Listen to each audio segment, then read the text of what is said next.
News Telugu. ఇప్పుడు Telangana top 10 చూద్దాం.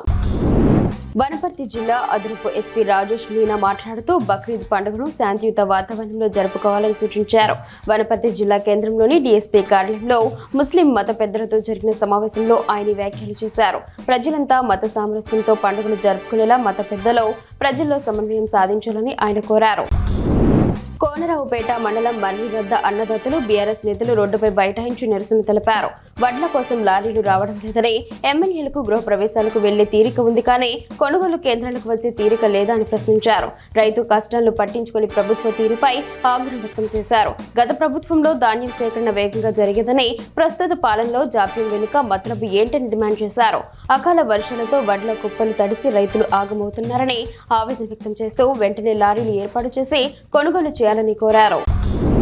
ఖమ్మంలోని party జిల్లా కార్యాలయంలో కాంగ్రెస్ నాయకులు కేక్ కట్ చేసి సంబరాలు జరుపుకున్నారు. కేరళ ఎన్నికల్లో కాంగ్రెస్ పార్టీ నాయకత్వంలోనే యూడీఎఫ్ కూటమి విజయం సాధించడం హర్షణీయమని డీసీసీ అధ్యక్షుడు నూతి సత్యనారాయణ గౌడ్, మహిళా విభాగం జిల్లా అధ్యక్షురాలు దొబ్బల సౌజన్య అన్నారు. హనుమకొండలోని ఆర్ట్స్ అండ్ సైన్స్ కళాశాల మైదానంలో రెండవ రోజు రాష్ట్ర స్థాయి మెగా రైతు మేళా ప్రారంభమైంది.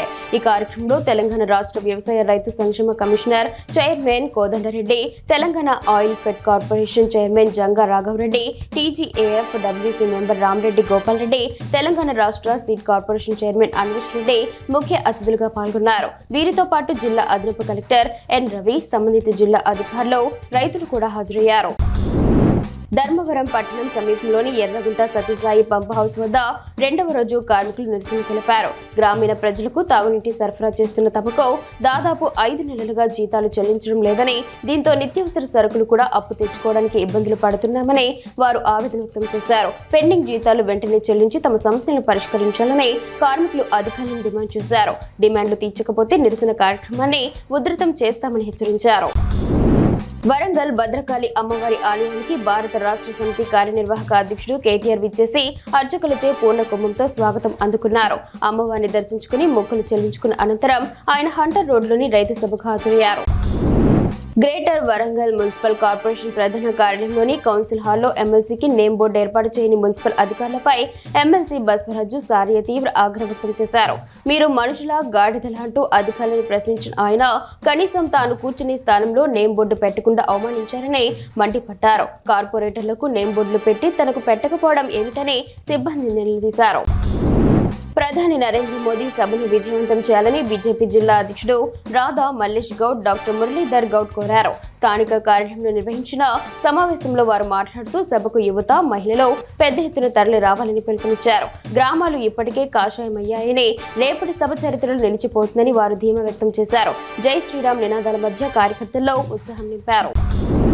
నిజాంపేటలో ఈదురుగాలులతో కూడిన భారీ వర్షం కురిసింది. ఈదురుగాలులకు రహదారిపై చెట్లు కూలిపోవడంతో రాకపోకలు నిలిచిపోయాయి. అప్రమత్తమైన గ్రామస్తులు వెంటనే స్పందించి చెట్లను తొలగించి రహదారిని పునరుద్ధరించారు.